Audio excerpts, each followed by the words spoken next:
Hermina, balik lagi di Hermina Podcast dengan narasumber Dr. Adlin, SPN, FIN. Oke dokter, sebelumnya kan kita udah ngebahas nih dok tentang layanan nyeri. Nah, aku juga sempat denger nih tentang manajemen intervensi nyeri. Nah, sebenarnya manajemen intervensi nyeri itu apa sih dok? Gitu. Ya, betul dok. Dia salah satu bagian dari layanan nyeri yang spesifik melakukan drug delivery ke sumber nyerinya.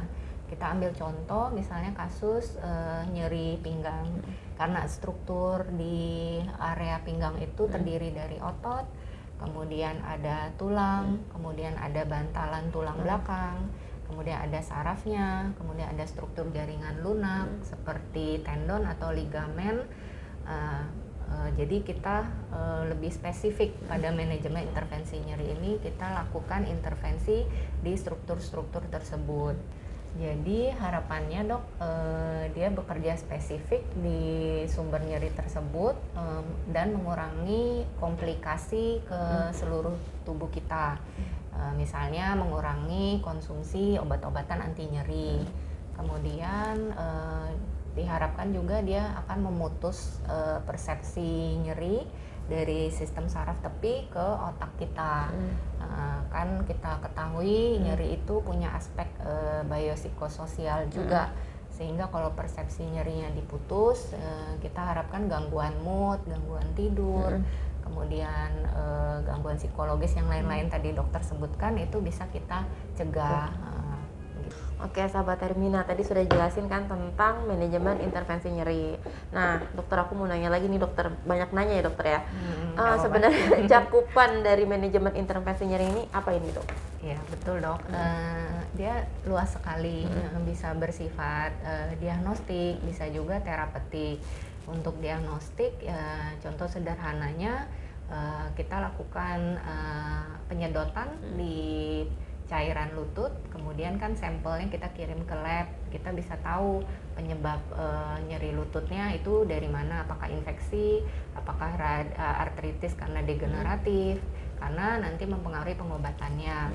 Kemudian yang kedua bisa juga kita lakukan namanya diagnostik block dok.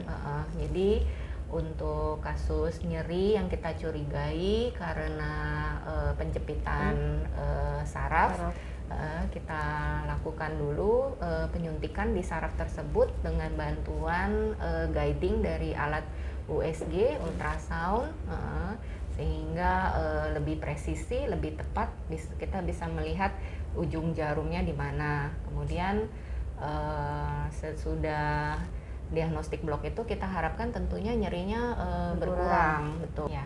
Sesudah kita lakukan prosedur diagnostik blok tersebut, kita harapkan nyerinya berkurang dan akan dilanjutkan dengan prosedur terapeutik dok. Baru kita injeksikan lagi zat atau obat yang lain, seperti itu. Nah oke sahabat Hermina, seru banget kan nih perbincangan kita sama Dr. Adlin. Nah mungkin nih sebelum kita tutup nih dokter, mungkin dokter ada pesan-pesan untuk sahabat Hermina dokter? Ya. Mungkin take home message-nya adalah bila nyerinya berkepanjangan lebih dari 3 bulan, 6 bulan atau sampai bertahun-tahun, ya memang sebaiknya kita periksakan ke dokter untuk mencari penyebabnya apa. Seandainya memang karena proses penuaan, ya tentu kita harus mencari, mengedukasi pasien selain minum obat apa sih yang bisa dilakukan oleh pasien, sehingga dia berperan aktif untuk mengelola keluhan nyerinya tersebut.